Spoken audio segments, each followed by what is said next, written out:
Bueno, pues porque dentro de la lógica de los derechos humanos, como sabemos que están interrelacionados, que son interdependientes, ¿no? Cuando hablamos de afectaciones al medio ambiente sano, también hablamos de afectaciones a otros derechos humanos muy importantes, como es el derecho a la salud, como es el derecho a la vida digna, como muchos derechos indígenas también están ahí como comprometidos, ¿no?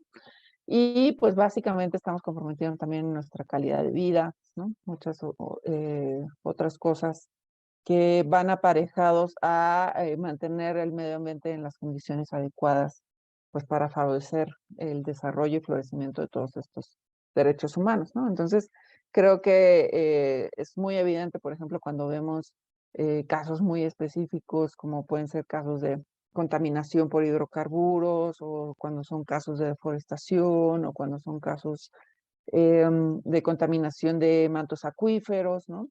Donde pues las afectaciones terminan repercutiendo en la salud de las personas, la salud de los animales, en el propio equilibrio del ecosistema, que eso desajusta pues muchas otras tantas cosas, que incluso puede ser la actividad económica principal de esa comunidad, que puede ser la ganadería o la agricultura, y hay una contaminación del agua, pues también se pierden los cultivos, se pierden fuentes de trabajo, fuentes de sustento de familias enteras, ¿no?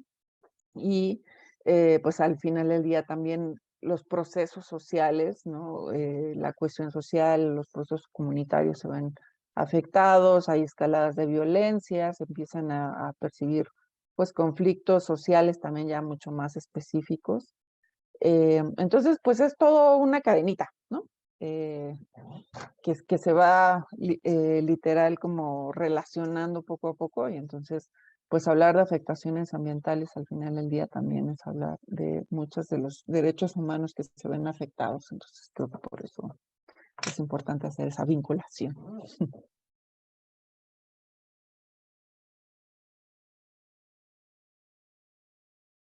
Son muchos, ¿no? Son un montón. Pues el que más está de moda hablar de ello pues es el cambio climático, ¿no? Evidentemente, porque pues creo que es algo que ya cada vez más lo vemos, lo percibimos. O sea, hace 10 años todavía estaba en entredicho si era real o no, si existía, si iba a suceder o no, ¿no? Era un invento de los chinos. Bueno, Trump sigue diciendo que es un invento de los chinos, ¿no? Pero fuera de estos casos como muy especiales de deniers, que se le llaman, ¿no? Del cambio climático, pues creo que es algo que ya a estas alturas del 2022 no podemos negar, porque sentimos cada vez veranos más intensos, más calurosos, tenemos cada vez más inundaciones, por un lado, inundaciones por el otro lado, sequías más intensas, todo se ha intensificado. O sea, esto de que hubo un muerto o dos, no me acuerdo dónde, en Azcapotzalco, aquí en México, por una granizada que nadie, o sea, en pleno agosto, que nadie pensaba que le iba a caer una granizada, se quedó atorado del tráfico, no traía chamarra, le dio hipotermia encerrado en su coche y se murió de hipotermia en agosto por una granizada inesperada que le dio, ¿no? Esto es el tipo de, pues de cosas cada vez más frecuentes que vamos a ir viendo provocados por el cambio climático, y que por eso también la urgencia de atender el tema. Pero además hay otros tantos temas no menores, como es la pérdida de biodiversidad, como es la contaminación de mantos acuíferos, la disponibilidad misma del agua, ¿no? O sea, el asunto del agua también es un problema ambiental importantísimo, que lo colocaría en este top, eh, top 3, yo creo, o de asuntos ambientales que tendríamos que atender de manera urgente, ¿no?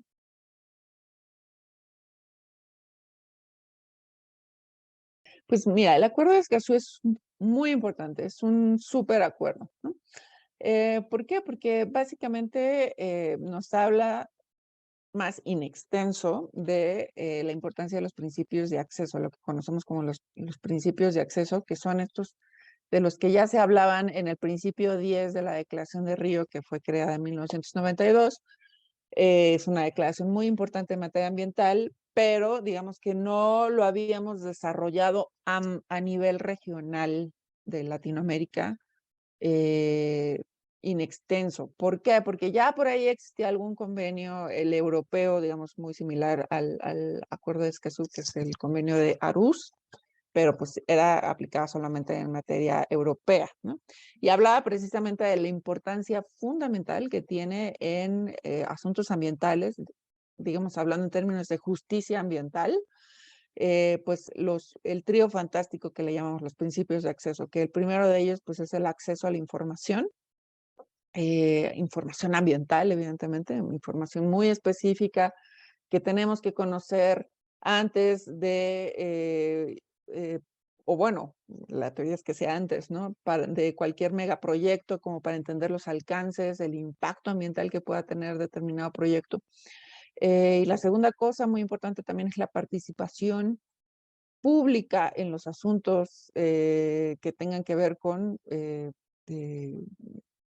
afectaciones al medio ambiente, ¿no? Es decir, tener una sociedad empoderada, que esté bien informada, que participe en la vida pública, que se involucre en las decisiones, en las autorizaciones, en los procesos, no nada más que impactan en el medio ambiente, ¿no? En términos generales, en todo, pero sí es muy importante para prevenir, por ejemplo, desastres ambientales como lo del río Sonora, como lo de Tajamar, como muchos casos de ejemplos que podemos poner en México que han sucedido, pues creo que estos tres pasitos, ¿no? El primero de ellos es estar bien informado, tener acceso a la información ambiental, tener acceso a las manifestaciones de impacto ambiental, a las autorizaciones, saber qué es lo que se está previendo que va a ser el impacto, luego también involucrarse como comunidades, como pueblos en esos procesos, en la vida pública. Y finalmente que tengan los accesos o lo que se llaman los mecanismos de acceso a la justicia, ¿no? Es decir, que tengan la posibilidad de inconformarse ante determinadas autoridades administrativas o judiciales, ¿no? Que puedan tener acceso a los recursos de revisión, un juicio de nulidad, el juicio de amparo, que cada vez tengamos más legitimación activa amplia, ¿no? El interés legítimo que representa una reforma importantísima a la ley de amparo, sobre todo en materia ambiental, ¿no? Entonces, todas estas cosas son parte de los mecanismos de acceso a la justicia, ¿no? Entonces, son muy importantes estos tres pasos para, digamos, poder alcanzar una mayor justicia ambiental. Y de eso es de lo que nos habla el Acuerdo de Escazú, ¿no? También. De la protección también que se debe hacer a los defensores ambientales, y cuestiones sumamente importantes que impactan al final del día en poder tener cada vez mejores condiciones para exigir justicia ambiental, para que no tengamos desastres ambientales como las que hemos tenido, muy lamentables muchos de ellos, ¿no? Y que se tengan las condiciones necesarias, incluso si se llegan a dar, para poder resarcirlas, ¿no? O reparar de alguna manera esos daños. Tenemos también otra cosa muy interesante, ¿no?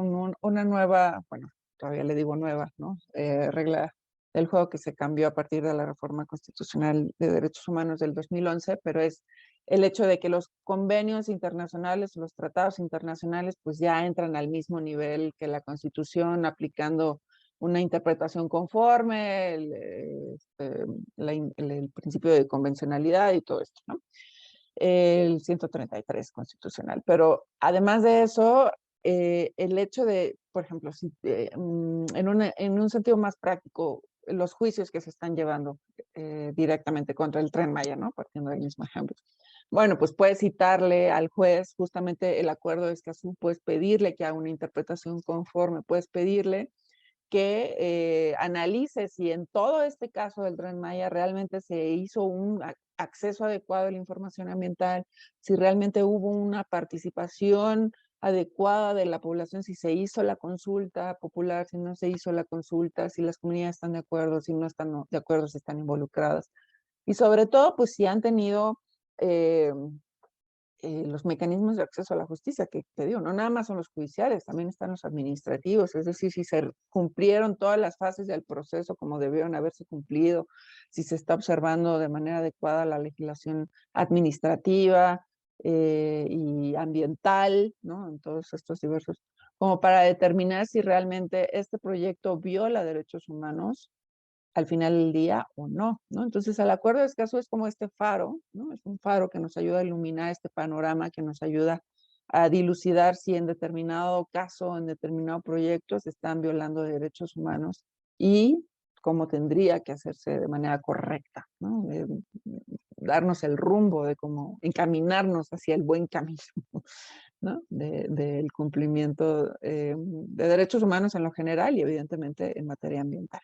Yo te puedo hablar de mi experiencia ahí como litigante, pues, uno que hemos visto también, y que chistoso, porque no siempre se usa o se ubica como un tratado ambiental, pero que lo usamos mucho, es el convenio 169 de la OIT en materia de pueblos indígenas y tribales, algo así se llama, y es precisamente los temas de, en asuntos ambientales, la falta de consulta previa, libre, informada que se le hace a los pueblos indígenas, y que al final del día, pues ellos son los principales guardianes de muchos de los recursos naturales de este país, ¿no? O sea, son los que están in situ en los lugares, en la selva, en los bosques, y pues eso, ¿no? Si no se les consulta, si no se les pide permiso antes de querer entrar a sus territorios, muy seguramente terminarán en conflictos socioambientales, ¿no? Esas proyecciones de megaproyectos. Entonces es muy importante ubicar el convenio 169 de la OIT, pero también está el convenio, la Declaración Universal de Pueblos Indígenas de la ONU, también está muchas otras, el convenio de biodiversidad, ¿no? Y con sus protocolos, el protocolo de Nagoya, el protocolo de Cartagena, están las propias declaraciones de Estocolmo, la declaración de Río, en materia de cambio climático, pues el convenio marco de Naciones Unidas sobre cambio climático, el protocolo ya casi nadie habla del protocolo de Kioto, sino más bien del Acuerdo de París, las obligaciones, digamos, internacionales que tenemos en cuanto a combate al cambio climático, pues ahí juegan un papel muy importante. Digamos, cada materia tiene como su convención muy importante, ¿no? O internacional. También en protección de humedales está el convenio Ramsar. Incluso en materia ya como más económica, dentro del lo que en su momento fue el TLC y ahora es el TEMEC, ¿no? Está el capítulo apartado específico, el procedimiento de arbitraje en materia ambiental, ¿no? El capítulo ambiental que puede ser seguido en términos del TEMEC. Entonces, pues creo que es muy, muy importante pues esta parte.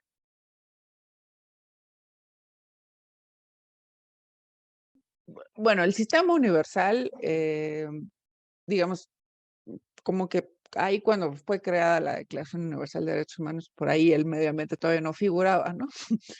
Entonces, lo ha ido, digamos, subsanando poco a poco con distintos instrumentos, ¿no? Con distintas resoluciones y demás. Entonces, pero esto básicamente es como para hacer esto que llamamos el estándar más alto de protección, ¿no? En materia de derecho internacional ambiental. Y es justamente cuál es el contenido de este derecho humano, o qué entendemos por derecho humano al medio ambiente sano, ¿no? Y básicamente tiene que ver con eh, teniendo muy en cuenta la interrelación, o sea, cómo se interrelaciona con los demás derechos humanos, es garantizar que se existan las condiciones necesarias para el adecuado florecimiento de las personas, tanto en lo individual como en lo colectivo, ¿no? Y esta parte colectiva es muy importante, pues, como remarcarla, porque el derecho al medio ambiente sano es más de una naturaleza difusa, colectiva, ¿no? Cuando hablamos de una afectación al medio ambiente sano, no nada más le afecta en la esfera jurídica a una sola persona, es decir, no le podemos pedir a solamente una persona que respire aire. Todos absolutamente respiramos aire. O una cosa a lo mejor un poco más específica, un manto acuífero. Ok, a lo mejor no todos los habitantes de México tomamos del mismo manto acuífero o del mismo pozo, pero sí que una comunidad entera, un pueblo entero, una comunidad de 500 habitantes, toma agua de ese pozo y si se contamina ese pozo va a haber una afectación colectiva, ¿no? Todavía más, si contaminas un río, el río pasa por varios lados, entonces lo que tú contamines en la cuenca alta, es decir, al inicio del río, va a contaminar todas las cuencas en su paso, ¿no? O sea, todo su camino y va a llegar a contaminar una comunidad que está a kilómetros, ¿no?, de donde sucedió la afectación ambiental, pero aún así le llega esa contaminación, le llega esa afectación.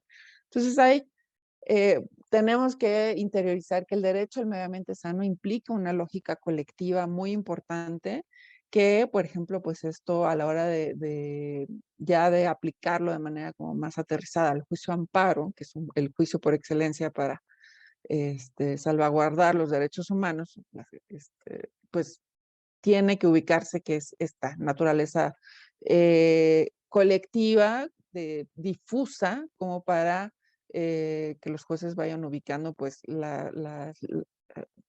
que la fórmula de Otero, que la relatividad de la sentencia es algo que se tiene que superar, ¿no? O sea, es algo que, por lo menos en materia ambiental, no puedes nada más proteger a una sola persona.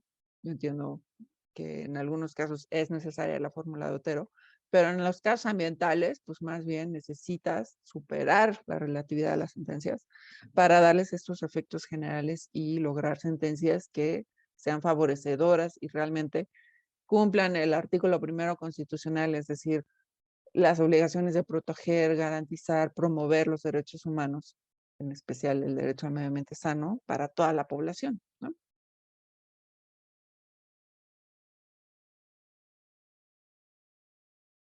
Pues hay varios. ¿No? Hay varios. El primero de ellos a lo mejor sería decir que en México no tenemos juzgados especializados en materia ambiental, ¿no? O sea, del Poder Judicial. Está la sala especializada en materia ambiental del Tribunal Federal de Justicia Administrativa, pero no es Poder Judicial, ¿no? Está ahí, creo que en materia penal hay algo ahí en la PGR, algo así también, delitos ambientales, pero no tenemos juzgados. O sea, el mismo juez que te divorcia es el mismo juez que puede conocer un caso de materia ambiental, ¿no? O el mismo juez en materia administrativa puede conocer un caso ambiental que a lo mejor el de materia administrativa todavía tiene un poco más de noción, ¿no? Pero al final del día no están especializados en la materia y la materia ambiental de verdad requiere mucha especialización. Obviamente yo porque me dedico a esto, ¿no? A lo mejor algún abogado penalista o laboralista me dirá, no estás loca, pero yo sí creo que es de las que más retos tienen en cuanto a hacer este puente o este vínculo con otras disciplinas. O sea, necesitas saber, para ser abogado ambiental necesitas saber un poco de biología, un poco de hidrología, un poco de, ¿no? O sea, para conocer específicamente por qué eh, empezamos a hablar de un daño ambiental a partir de las 500 partes por millón en plomo, ¿no? Es como un conocimiento básico de química que hay que saber, pero requiere pues, cierto conocimiento técnico, científico muy específico, y esto a veces trasladárselo a los jueces es complicado, ¿no? O sea, va más allá simplemente de conseguirte un buen perito o un buen peritaje en materia de hidrología o en materia de antropología incluso o de biología, sino se requiere hacer más este puente entre distintas disciplinas para entender bien a bien por qué se provocan ciertos daños ambientales, ¿no? Entonces, esta especificidad sí se requiere en tribunales especializados en materia ambiental para poder decir que estamos en un estándar de protección mucho más idóneo, mucho mejor en términos de justicia ambiental, hablando, ¿no? Necesitamos jueces que estén como especializados en la materia. Entonces, y no los tenemos, pese a que hay una ley que lo diga, que es la LEFRA, la Ley Federal de Responsabilidad Ambiental. La ley lo dice, pero el Consejo de la Judicatura en su momento determinó, dijo, no, pues perfectamente lo pueden seguir llevando los jueces de distrito en lo civil o en lo administrativo. Entonces, creo que eso probablemente sea una de las primeras cosas que remarcaría en cuanto a retos jurídicos regulatorios, ¿no? Em, Creo que también hace mucha falta una ley que aterrice más el acuerdo de Escazú, ¿no? O sea, creo que es sumamente importante lo que está establecido en el acuerdo de Escazú y sí que ya tenemos el 133 constitucional, la reforma en materia de derechos humanos, Es algo que se ha ido empujando justamente desde lo judicial, pero hace falta ya desde lo ejecutivo y desde lo legislativo, ¿no? Algo que lo aterrice más, una ley en específico. Este, ¿Qué más? Pues creo, se han hecho varias modificaciones a distintas legislaciones ambientales, tenemos muchas, ¿no? También hay que decirlo, ¿no? Está la ley marco, la ley general del equilibrio ecológico, ¿no? La LEGEPA, está la LEFRA, está la ley de cambio climático, la de vida silvestre, la de aguas, la de bosque, o sea, ¿no? Tenemos en todas las materias, pero todas son como muy operativas, muy reglamentarias, no tanto de darle contenido precisamente a el derecho humano al medio ambiente sano. Entonces, pues creo que también en ese serían reformas importantes, que de hecho eso es, por ejemplo, algo muy interesante que se está discutiendo actualmente justamente en la ley de aguas, ¿no? Como para darle este contenido a el derecho al agua como derecho humano y no tanto en términos como muy operativos de qué le corresponde a qué, cuáles son las facultades de la CONAGUA, cuáles son las facultades de las entidades federativas, sino más como en términos de cómo salvaguardamos un derecho tan importante como es el derecho humano al agua, ¿no? Pues sí, o sea, esto que también viene en el acuerdo de Escazú, ¿no? Este empoderamiento de la gente. Creo que en México sí tenemos una sociedad muy desencantada del Estado de Derecho, ¿no? O sea, como que en términos generales, y ahí sí no nada más en materia ambiental, pero las denuncias ambientales al final que se hacen pueden ser mínimas a comparación de todos los casos ambientales que podríamos tener, ¿no? O de toda la devastación ambiental o problemas ambientales que tenemos. Lo que llega al final, o sea, que se pueda judicializar es mínimo, ¿no? O sea, al final del día, lo que llega a juzgados, pues al final del día es mínimo a comparación del montón de casos que tenemos de contaminación, de devastación ambiental. Em, y eso es en gran parte, pues también pues, por la falta de participación pública de la sociedad, de las personas.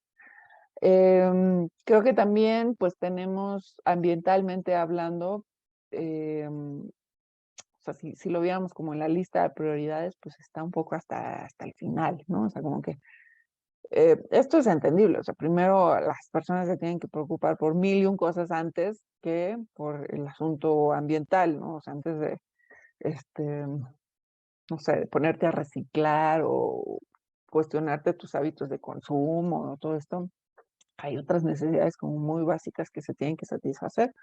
Pero al final del día, los que estamos como más inmersos a estas lógicas ambientales, pues es cambiar ese chip un poco porque es así, o sea, al final del día estas cuestiones no deberían de estar al final de las prioridades, sí tendrían que estar como de las primeras, porque ahí varias de las cosas que ubicamos como primera necesidad podrían resolverse.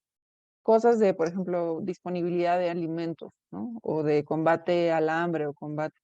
Ok, con muchas de las cuestiones ambientales que tengan que ver específicamente con cultivos, ¿no? Con cómo se tiene que hacer la protección a la biodiversidad, pues se pueden ir resolviendo, ¿no? Entonces, estas discusiones siempre son súper necesarias y no irlas dejando como al final de la lista de prioridades, sino subirles más, ¿no? Así, que esté justamente dentro del top de prioridades que tendrían que abordarse desde las políticas públicas, pero también desde la creación y aplicación de las leyes, ¿no?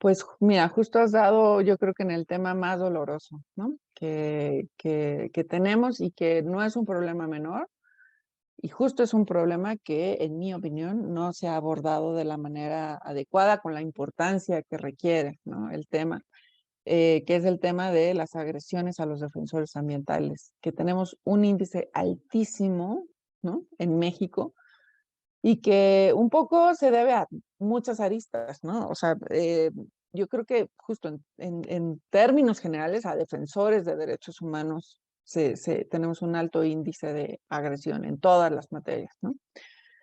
Y es parte del mismo problema. Tenemos un Estado de Derecho, pues eso, mucha gente muy desencantada del Estado de Derecho, donde no se ha fortalecido desde el lado institucional ni el Poder Judicial ni las otras instituciones, ¿no? El Poder Judicial está rebasado, tenemos muchos problemas en cuanto, deja tú lo de la especialización en materia ambiental, ¿no? Está rebasado, está rebasado. Eh, y eso por una parte. Por el otro lado, también hay una muy mala comunicación social respecto de las cuestiones como muy específicas en materia ambiental, ¿no? Te digo, muchas requieren de conocimiento muy técnico, muy específico, y no sabérselo comunicar a las personas de manera eficiente repercute también en que en muchos casos se diluyen. No hay la presencia mediática, no nos enteramos lo suficiente de lo que está sucediendo hasta que ya nomás nos enteramos como un hecho aislado por ahí que alguien se murió, ¿no? Que alguien se murió por defender algo. No nos enteramos al final ni siquiera bien de qué o por qué, de qué implicaba. Entonces, en términos de comunicación social, creo que también falta un montón. Y sobre todo, pues eso, también lo que aparejado lo que veíamos, ¿no? Como no cuestionarnos en el panorama general, ¿por qué dejamos hasta el final las cuestiones ambientales cuando tendrían que ser una prioridad, ¿no? Cuando van ahí muchas cuestiones importantes de salud, de calidad de vida, de procesos sociales incluso, ¿no? Entonces creo que eso aunado también pues al hecho de que en México pues tenemos una escalada de violencia muy importante en términos generales, ¿no? Está el tema también de los feminicidios, para nada menor, está el tema de la pornografía infantil que tenemos altos índices de muchas cosas, precisamente porque hay esta escalada de violencia en términos generales en México y pues yo lo asocio sí a un Estado de Derecho que pues ha sido ineficiente en ese sentido, ¿no? Hay un sentido de impunidad, la gente que hace estas cosas sabe que no le va a pasar nada, ¿no? O que es muy improbable que le pase algo, dado las estadísticas de cuántos van a parar a la cárcel o cuántos reciben una sanción efectiva que les duela, pues, ¿no? Entonces, pues eso es aparejado al Estado de Derecho en términos generales, ¿no? Y creo que, pues sí, tendría el Estado que invertirle en mejorar el Estado de Derecho, en mejorar los procesos de monitoreo, de sanción, fortalecer al Poder Judicial, fortalecer los cuerpos normativos. En el caso ambiental específico, la Profepa, por ejemplo, la Procuraduría Federal de Protección al Ambiente, pues darles más presupuesto, ¿no? En cuestión presupuestal se le tiene que invertir también a eso. Es imposible dar atención a todos los casos que hay en México cuando tenemos en todo el país, no sé, me estoy inventando el número, no sé, ¿no? Pero 16 inspectores, por ejemplo, ¿no? De la Profepa.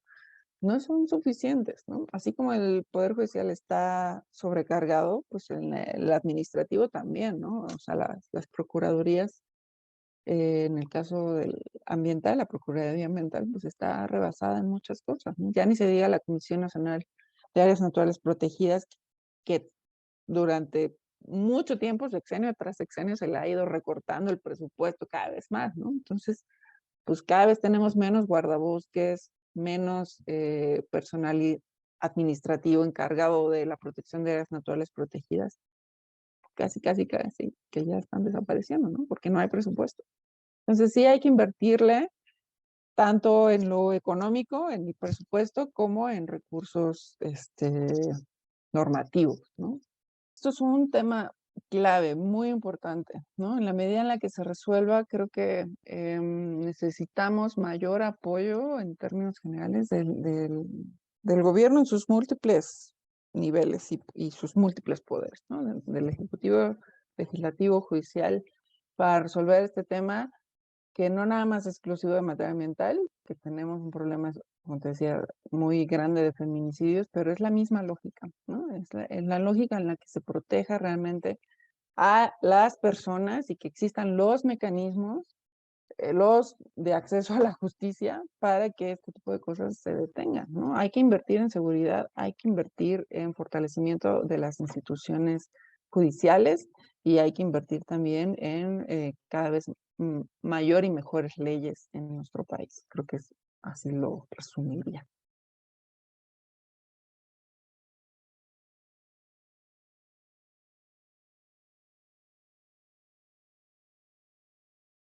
México es uno, en el mundo, en todo el mundo, solamente hay 7 países megadiversos que se conocen así, que gozan de una biodiversidad, eh, digamos, mucho mayor, ¿no? Solo hay 7. México está entre esos 7, ¿no? En todo el mundo, ¿no? Pero tristemente eso es como un tesoro que nosotros tenemos que lo hemos ido dejando perder poco a poco. ¿Por qué? Pues porque es algo que tiene que conservarse, es algo que tiene que protegerse. Y que en ese sentido, la pérdida de biodiversidad, la pérdida de hábitats, pues está muy relacionado precisamente a lo que hemos venido hablando hasta ahorita, ¿no? De los famosos megaproyectos o estos proyectos de desarrollo. Y no es que necesariamente el desarrollo económico esté peleado con la protección ambiental. La cosa es que hay que equilibrar la balanza, hacer escenarios lo más posible, que busquen el win-win lo más posible. Pero creo que en México ese análisis, ese balance no se ha hecho de manera adecuada. O sea, ya hay como un business as usual, ¿no? O una forma de hacer las cosas establecida que de entrada o bueno, o sea, de manera muy primigenia siempre favorece más el desarrollo económico, siempre favorece o está más del lado industrial, más del lado de las empresas. Y esta visión tiene que irse cambiando poco a poco, ¿no? Desde las políticas públicas, desde la aplicación legislativa, desde la creación de regulaciones, desde el marco normativo, ¿no? También tiene que irse por eso hablamos de acercarlo cada vez más hacia el enfoque de derechos humanos. Y es decir, no nada más hay que verse el desarrollo económico, que claro, nadie dice que no es importante, pues por algo, de hecho, está en el primer apartado de derechos humanos, en el artículo 25 constitucional, ¿no? El desarrollo sustentable, sí es importante, por supuesto. Nosotros no estamos peleados con eso. Lo que tenemos que hacer es buscar que ese desarrollo se haga respetando los derechos humanos, los estándares internacionales de protección de derechos humanos, que se hagan las cosas bien, que se busque el win-win, pero ese win-win que sea real, que se busque realmente también que las comunidades ganen en ciertos aspectos, ¿no? O sea, que haya una distribución equitativa de los beneficios, que haya un conocimiento previo, libre, informado, que se conozcan los impactos ambientales, que se haga una buena evaluación del impacto ambiental y social. Todo eso es curarnos en salud de conflictos socioambientales y es mucho mejor prevenir que lamentar, ¿no? O sea, es mucho más en materia ambiental siempre es mucho más idóneo las acciones de prevención que las acciones de reacción, ¿no? Reaccionar ya cuando el pozo ya está contaminado a actuar preventivamente y decir, bueno, vamos a cuidar que este ducto no se rompa, que no se vaya a filtrar los hidrocarburos a este manto acuífero, mucho mejor que remediar un manto acuífero contaminado por hidrocarburos, ¿no? Entonces, simplemente es cambiar te lo juro, es nada más un cambio de percepción de cómo tendría que estarse aplicando la legislación ambiental, ¿no? Este cambio de percepción que implica también incluir la lógica de derechos humanos y decir por qué son necesarios incluir la dimensión social, ¿no? A las cuestiones ambientales, no nada más conservar por conservar, sino conservar con la gente y para la gente, ¿no? Pensando en la gente, pensando en proteger los derechos humanos. Y creo que eso hace toda la diferencia en cuanto a aplicación específica de la legislación ambiental. Pues mira, yo obviamente destacaría los casos de éxito, ¿no? Pero hoy justamente en la mañana daba clases, doy clases también en la Ibero y pues les decía a mis alumnos, porque me preguntan como cuestiones muy específicas, me dijo, maestra, ¿pero cuándo? O sea, nos habla siempre de los casos que de éxito, pero pues no nos habla de los de no éxito, ¿no? Y sí, o sea, la verdad es que me di cuenta que así, no tengo el número exacto, pero si tuviera como que redondearlo a un número, pues por cada 10 casos que se pierden, uno se gana, ¿no? Más o menos, ¿no? Hay que perder muchos casos, y eso es parte de lo que les decía, hay que perder muchos casos para ganar uno solo, ¿no? Y la cosa aquí es ser necio y ser insistente, y si pierdes en segunda instancia, te vas a segunda, ¿no? Pero bueno, ubicando así como casos muy específicos, creo que los casos más paradigmáticos de los cuales se habla hoy en México es el caso de la Laguna del Carpintero. También uno muy reciente, muy bonito, que ahí sí me tocó verlo de cerca, pues es el caso de el amparo más igual contra concesiones mineras en Cuetzalan, Puebla, ¿no? Donde pues se ganó precisamente esta comunidad indígena, logró que se declararan, o sea, que se cancelaran las concesiones mineras que se habían autorizado en su territorio, en Cuetzalan, Puebla. Y pues eso para mí yo creo que es un logro enorme en términos ambientales, lograr que se cancelen autorizaciones que ya se le habían dado a empresas mineras que iban a tener una devastación ambiental importantísima con todo lo que implica la minería a cielo abierto, ¿no? Toda la contaminación que implica y todos los efectos ambientales que van aparejados a la minería a cielo abierto, y que se haya logrado parar, ¿no? Eh, Otro caso paradigmático que también considero muy importante en México, porque pues es de los pocos que yo ubico que han logrado tener una empresa transnacional tan grande como es Monsanto, ¿no? Una empresa que en otros países incluso han intentado igual pararla y no se ha podido, es el caso de la demanda colectiva del maíz, ¿no? Donde pues precisamente lo que se evitó es a nivel nacional en todo México que la fase de comercialización del maíz transgénico, ¿no?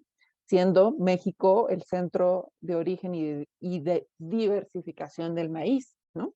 Entonces era, en términos justamente de biodiversidad, un juicio sumamente importante que igual pues se ganó, y ahí fue más que un amparo, fue una acción colectiva, ¿no? Lo que logró el resultado. Y bueno, pues yo me puedo seguir, ¿no? O sea, de todos los que te digo que a mí me encanta hablar de casos de éxito. Tajamar también en su momento, justamente fue una sentencia importante, la que se hizo a partir de toda esta devastación en los manglares de la Riviera Maya, y que también fue un caso que se ganó. Eh, ¿Cuál otro? El caso del río Sonora, ese lo conozco poquito, pero pues sé que es un caso también muy importante, paradigmático en México.